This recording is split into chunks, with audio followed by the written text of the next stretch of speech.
How did three men shape the fate of an empire? Julius Caesar, Octavian, and Mark Antony are legendary figures in Roman history who transformed the Republic into the empire. Their success wasn't just about military victories or political schemes. What set them apart was their mastery of balancing power with popularity, securing the loyalty of both the Roman people and the armies they commanded. These men didn't merely seize power, they captured it by understanding the critical role of public support. Today, we'll delve into how Caesar, Octavian, and Antony navigated a turbulent political landscape and how their connection to the people helped shape Rome's destiny. Julius Caesar wasn't just a military commander, he was the people's general. By the time he rose to prominence, the Roman Republic was in deep trouble. Veterans returned from wars to find themselves landless, the urban poor faced mounting debt, and the Senate, dominated by an aristocratic elite, seemed indifferent to their plight. Caesar recognized these problems and built his career on offering real solutions. His reforms, land redistribution for veterans, debt relief, and public works projects made him immensely popular with the masses. This popularity wasn't just a political asset, it became the foundation of his power. The loyalty of his legions, many of whom directly benefited from his policies, only cemented his position further. When Caesar crossed the Rubicon in 49 BCE, it was more than a military move. It was a declaration of defiance against the Senate's control. His march on Rome wasn't merely about seizing power, it reflected his alignment with the needs of ordinary Romans and his connection to his soldiers. Caesar's rise was driven by his ability to address the struggles of the people, making his ascent both inevitable and unstoppable. After Caesar's assassination, the Republic descended into chaos. Amid this turmoil, Caesar's adopted heir, Octavian, emerged as a key figure. Unlike Caesar, Octavian lacked military experience or widespread popularity at first.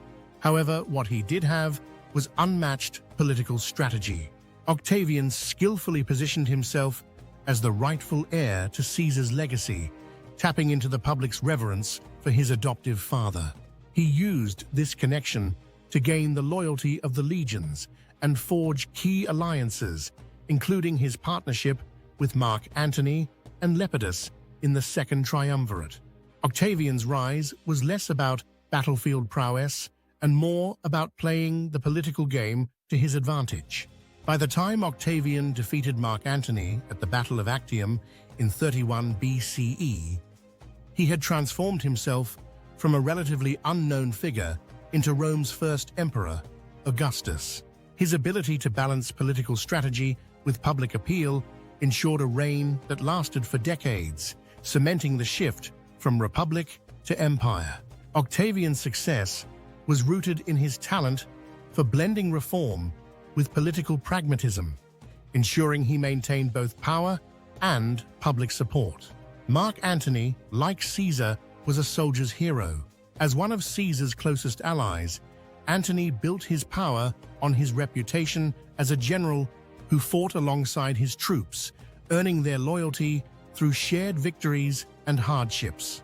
After Caesar's death, Antony became one of Rome's most powerful figures, championing Caesar's legacy and the interests of the people.